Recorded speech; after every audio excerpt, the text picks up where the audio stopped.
motherfuckers!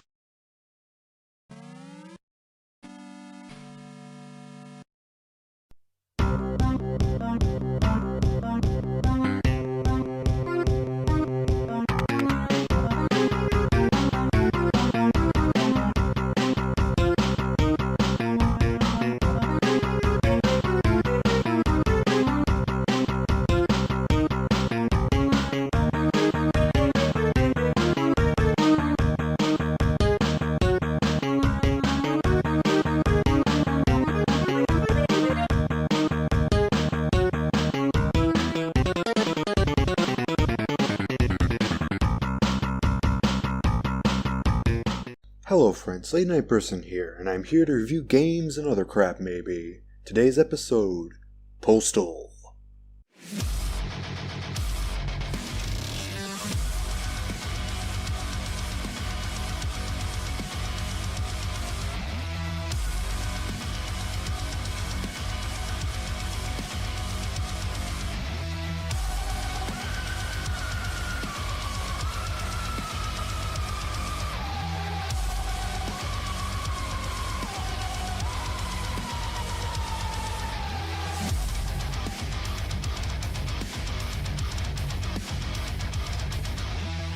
Postal is a 1997 isometric shooter for the PC that was developed by Running with Scissors. It is notorious for causing controversy among out-of-touch politicians and idiot journalists because of its violence. The unmistakable image of an AK-47 rifle.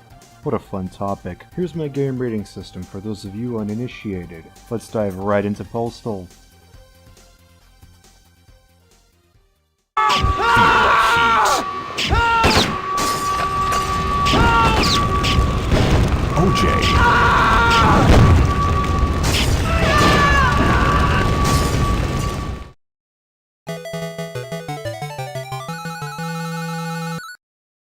I'm gonna be honest with you guys, this game looks cheap and dirty, but in a unique way.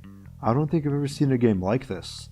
You have 2D hand-drawn backgrounds with voxel-based characters and objects. There's lots of blood and explosions, so you're good there. Polygons don't exist here, only voxels do. The backgrounds can be kinda confusing at times since the player and enemies can go behind buildings, but only the player can be seen, and that can get pretty fucking annoying sometimes. The game is also really dark, but that works to its advantage due to its story. It's a visually unique game with some flaws, 7 out of 10.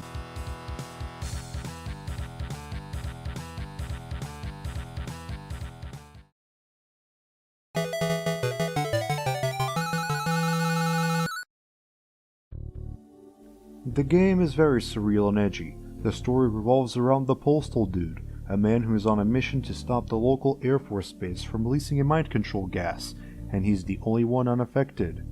Or is he? Could he possibly be a crazed lunatic who is possessed by a demon? The world may never know. The story is very vague, and I think it works well. The only bits of story you get are the intermission text and the manual. Only the ending has a proper cutscene. Once again, there's lots of blood and gore. The game also has some fucking hilarious moments. Check these out. What? You don't sell Postal? The game has an intriguing yet vague story with lots of blood as the cherry on top. 8 out of 10.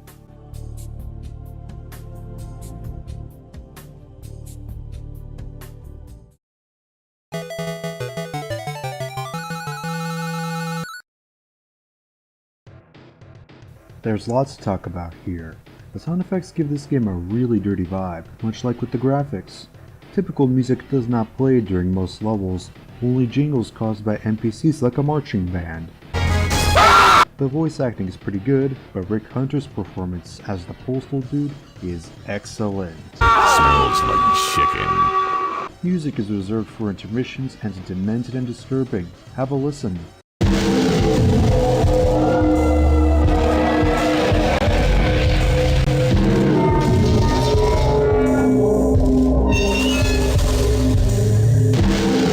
The sound complements the visuals well and adds to the twisted atmosphere.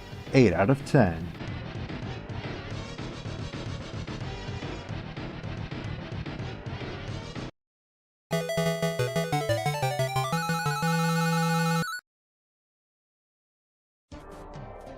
As stated before, Postal is an isometric shooter. The base campaign spans 17 levels, with the expansions adding 6 extra levels. Each level has a set number of hostile enemies that are needed dead, and it's up to you to run and gun your way through. There are no boss fights of any kind. Occasionally, innocents can be seen running around, and you can do as you please with them. Kill them? Go ahead. Leave them alive? The game ain't telling you not to. It's a very edgy game after all. As hostiles are killed, a percentage at the top of the screen increases. You have to reach the set percentage before you can complete a level. Once a level is completed, you have to press F1 to exit the level. Why couldn't there just be a normal level exit, which they added in the remake? Oh well, it doesn't take away from the game at all. The gunplay is quite satisfying, with each weapon packing a punch. Enemies can be bullet spongy at times. You can perform executions on people struggling to survive. You can also kill yourself by pressing Q.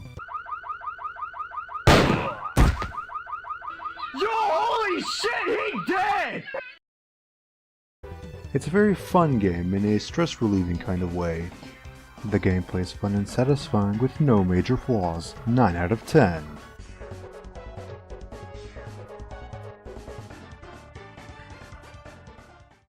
With the game's unique art style, edgy tone, and great gameplay, I give Postal an 8 out of 10.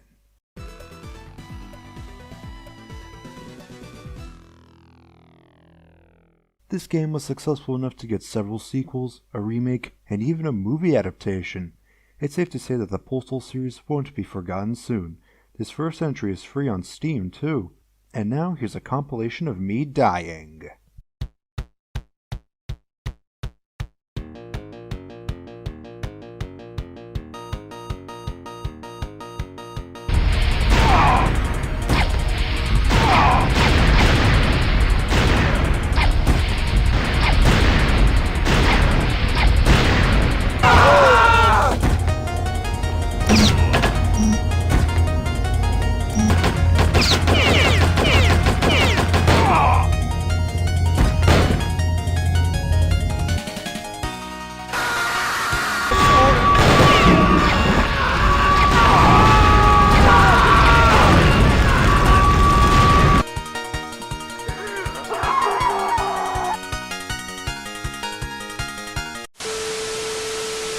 Well, that was Postal for the PC. If you enjoyed this review, give it a like and subscribe, and have a good rest of your life. See ya!